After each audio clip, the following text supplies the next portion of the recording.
خوشا صاحب انہوں نے تو ماننا نہیں ہے، لیکن عام تاثر یہی ہے کہ کوئی بڑوں نے کوئی معاملہ طے کیے ہوئے ہیں، باقی سارے مجبوری میں پھنسے ہوئے ہیں۔ دیکھیں ملک صاحب، پبلک میں تو تاثر یہی جائے گا،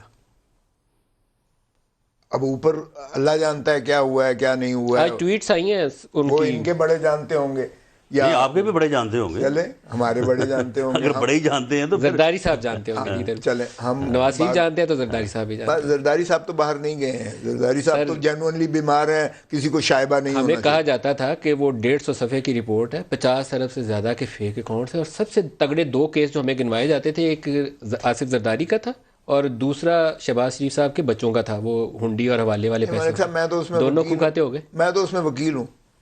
میں تو وکیل ہوں زرداری نہیں، صاحب کیس کا۔ کی ڈیٹیل میں نہیں جاؤں گا، نہیں میں کہہ رہا ہوں کچھ نہیں ہے، نرمی کیسے ہو گئی، بدلی کیسے ہو ان گئی۔ کیسز میں کچھ نہیں ہے۔ زرداری صاحب کو میں نے 50,000 دفعہ کہا کہ بیل کرواتے ہیں، یہ تو ایویڈنس ہی کوئی لنکنگ نہیں ہے۔ زرداری صاحب کہتے تھے ان کو پورا کر لینے دو، پہلے بھی میں رہا ہوں، یہ ان کو شائبہ نہ ہو کہ میں نے جو ہے یا عدالتوں سے کوئی کر لیں، یہ پورا اپنا کر لیں۔ وہ تو جب بیماری کی انتہا پہ پہنچے تو سچ یقین کیجئے گا کہ بچوں کی انہوں نے جو ہے، بیٹی کی خصوصاً جو ہے وہ مانی ہے کہ نہیں پاپا اب آپ کو بیل کروانی چاہیے ہر قیمت پہ، ہم we can't risk with your life. میں یہ آپ کو بتا رہا ہوں، میں تو وکیل ہوں، اور